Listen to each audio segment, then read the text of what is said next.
Howdy friends, we're going to look at PowerPoint Chapter 1 Introduction right now. So the first thing is opening and reviewing a presentation, which I already have this one open, and you simply find the presentation that you want. This one happens to be in Downloads, and so I would click on Downloads, and I'm going to click Date Modified, and this is your quick trick to find the last thing that I downloaded, and double click it and it would open right up for me. But we're already open. So there are several ways to actually run a slideshow. We can go to slideshow over here, and we can go from beginning, from current slide, present online, custom slideshow, and then set up a slideshow. So a slideshow is something a little bit different from a file. You can set up timings, you can provide narration. There's a lot of things that you can do. There's also a little icon right down here that starts the slideshow, and I'm going to click on that one and start the slideshow.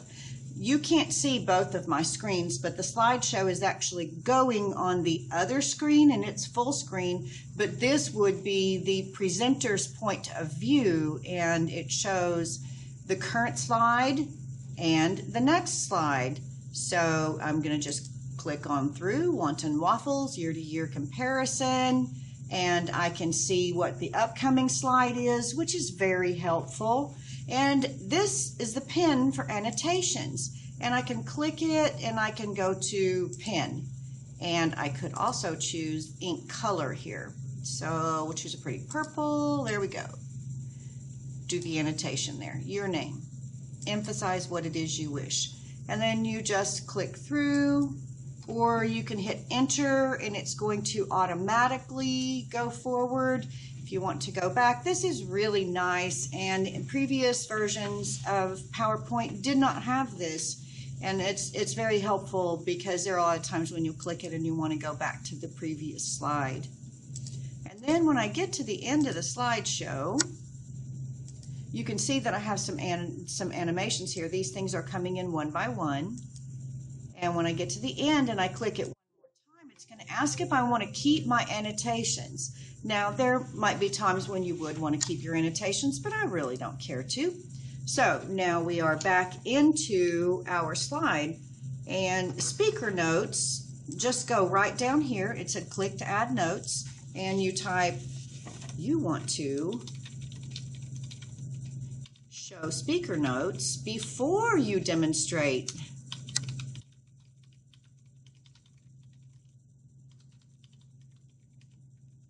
The show runs.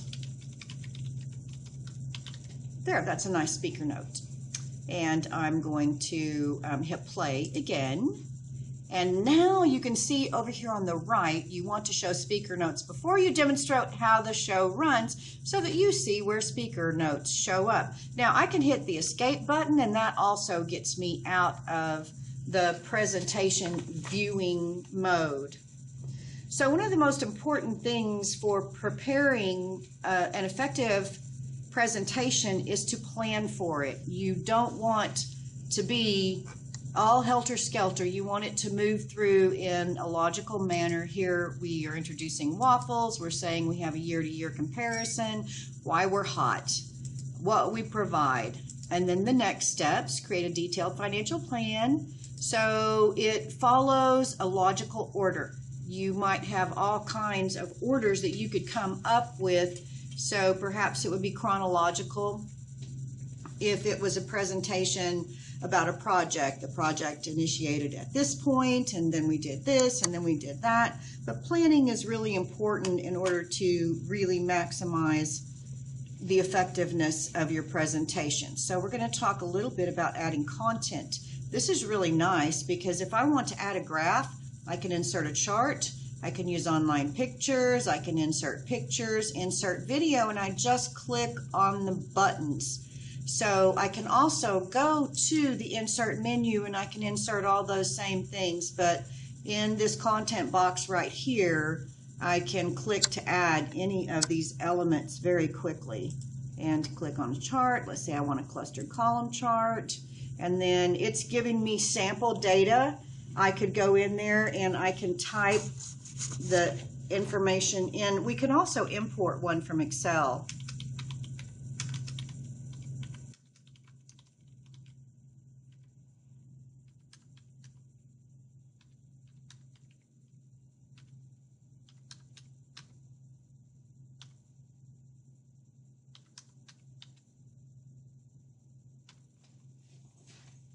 So there we go. This, that, and the other for each year compared. And it's just that quick. This is the lovely thing about having the little box here. When I click, I can close that and get it out of my way. And I'm going to go back to this slide, and I'm going to show you real quickly easy ways to insert. So I can go to Insert, Shapes, and I'm going to insert this one. And I just draw it out the size I want. And then I'm going to click off of it, and I'm going to go back, and I'm going to insert shapes. And I'm going to get a smiley face. Only it's going to be a long smiley face. Okay, I think I want, now you can arrow over to move things. And if you do control arrow, it moves it just a tiny bit at a time. That can be really nice when you're composing. So that actually looks pretty good. So if I wanted to add some animations to this, I'm going to select, I'm going to go to animations, and then I'm going to choose which animation I want. How about, let me see, grow and turn. Kind of cool. And then let's have this guy. He's going to get a headache. He's going to swivel. So the thing about animations, transitions, I can add sounds in here, is that you want to make sure that all of the elements that you add to your presentation actually contribute to the purpose of the presentation and aren't distracting, just showing what you have figured out to be able to do. So we have some of the same standard things for reviewing something when it's finished, so we can go back to review and check spelling. And it doesn't like wanton, but we know that that is actually the name of a business, so we're going to put ignore all, because that makes sense, right? If wanton will be repeated, we don't really need to be told spell check is good. I'm good to go. And what about thesaurus? How about I look at that and I go to synonyms and then I click thesaurus. Well, thesaurus is already up here. So future, I can go opportunity. Okay, I'm going to go back there, and then I'm going to choose the drop down right here, and I'm going to hit insert. Don't have to do anything else.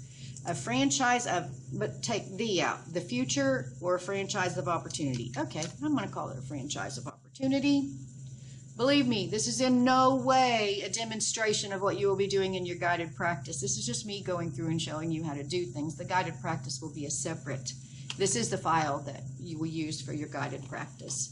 Now, reordering slides. There are many ways to do that. One of the easiest is just drag it. And you should, everything moves around for it. Another way to do that is in slide sorter view. And this can be especially helpful when you have a lot of slides, because you can just drag them around and it's actually a little bit easier than going up and down. Now I want to go back to normal view right there. So my little icon, I could also go to view, and view has normal, outline view, slide sorter, notes page, reading view. So let's actually look at each one of these views. So outline view, this is actually when I am creating a presentation, I use this view to do it, and I type over here in the outline pane. So my cursor is at the end of your name, and when I hit enter, it's putting it at the same level, but I don't want it there. If I do shift tab, that's a back tab, and it actually moves it to a new slide. Now notice, I don't have to click in here to add title. I just do that. It went to a new slide, but if I hit tab, it's going to put it in as content underneath the previous title.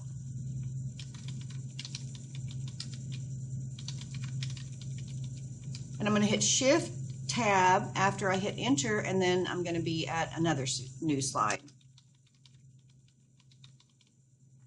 And that's really a much faster way. You can also import a slide, and we will do that in subsequent chapters from Word. So we want to, we already added a table, and we've inserted media objects, and we have applied animation to them, but we have not done transitions. Now think about this. Transition is a word that means a change from one state to another. So transitions are from one slide to the next. Animations is movement that happens within the slide. And that movement within the slide could just be that you're holding suspense and you're holding attention, so you don't want your viewer to see all of these at once. You want truck selection and initial setup consistent with our mission statement. And then you want to be able to explain that before their brain moves to inventory and product selection. Because the fact is that when all this text is on the screen in front of people, their natural inclination is to read all of it while you're talking about truck selection and initial setup consistent with our mission. So I can actually apply my animations quite easily. And so if I do wipe, this is going to happen. Now let's go ahead and preview. You'll notice it has a number here, 1, 2, 3, 3, 3. Okay, that's because it's this. I can change that if I want to, if I want them to come in individually in 4. So it applied it at the first level of our outline. So here we go. If we see it, now I click and I get truck selection, and I can talk about truck selection and initial setup, and then inventory and product selection. Detailed marketing program will be based on resources of all types and a variety of events for participation and a financial model.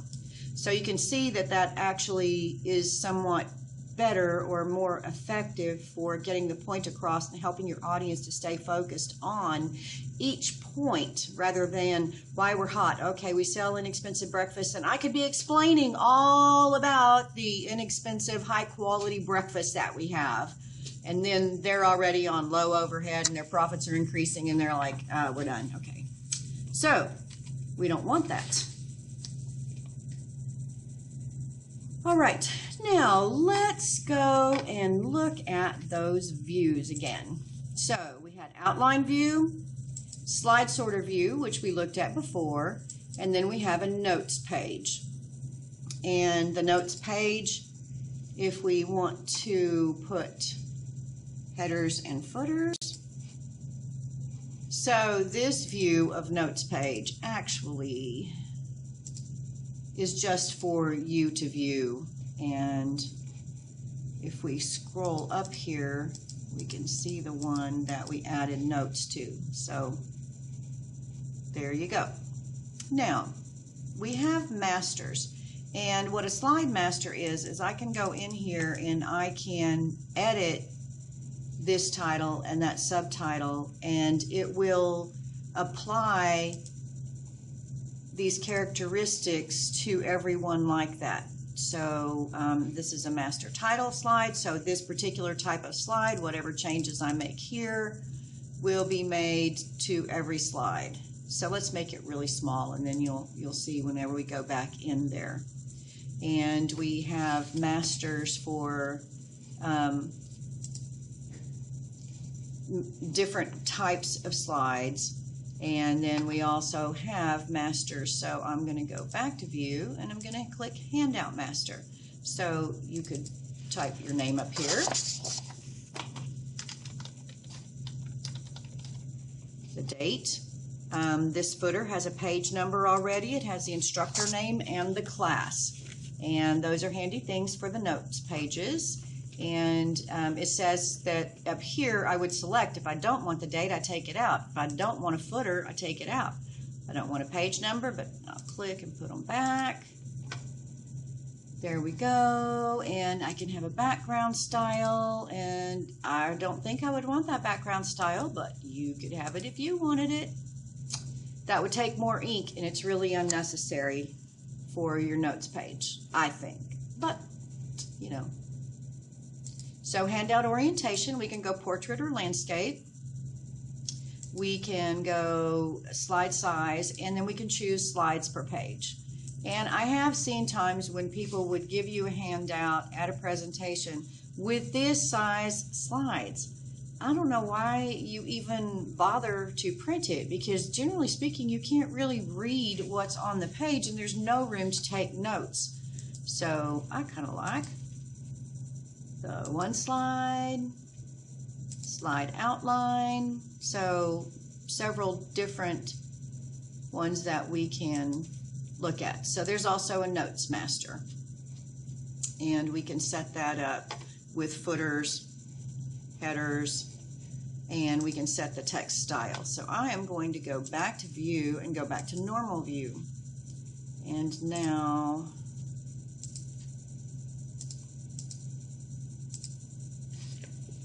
look at how small title is right there. All right, and we're going to scroll down and we're going to look at this one, and you see how small another new slide is. So whenever we made that a very small font, it applied it to every title on every slide. So then let's go to the print menu and have a look here. So we have all kinds of things that we can print. We can print full page slides, notes pages. We can print it in outline view, or however many slides per page we want. So it's important to understand what it is you're printing and what you want to, and then whatever changes we made to the header and footer would show up if we made changes to that master. So here we can choose to print a selection or the current slide or a custom range. I only wanted 2 through 7, and that is how we print. Now let's look at File Save As, because there are so many options that we can choose for saving, and it's important for you to understand a few distinctions.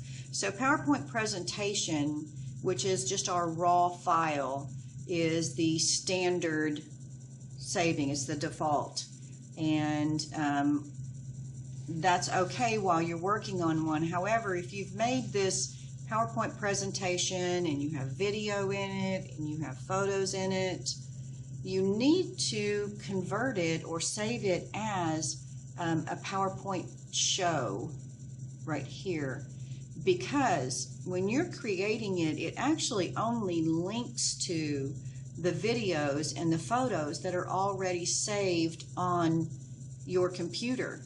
And if you go to a different computer and it can't find them, you're going to find great big X's in there that it can't find the picture or it can't find the videos. However, when you create it as a PowerPoint show, it embeds everything in it, and then it will play on its own and you don't have to worry about it. It also won't change fonts, because you can get fancy fonts and you can download some and do something really, really cute or really effective with your fonts. And if you go to put that on a machine that doesn't have that font on it, it's going to substitute it with something else. That's going to move your content around and give some very undesirable results.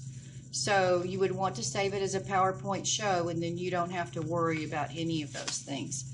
Now, be sure to look at these options on your exercises and realize that we have a lot of different ways that we can save that file. So this concludes the presentation for Chapter 1, and I think that you're going to really enjoy PowerPoint. I find that for most of my students, this is one of their most enjoyable units. Have fun.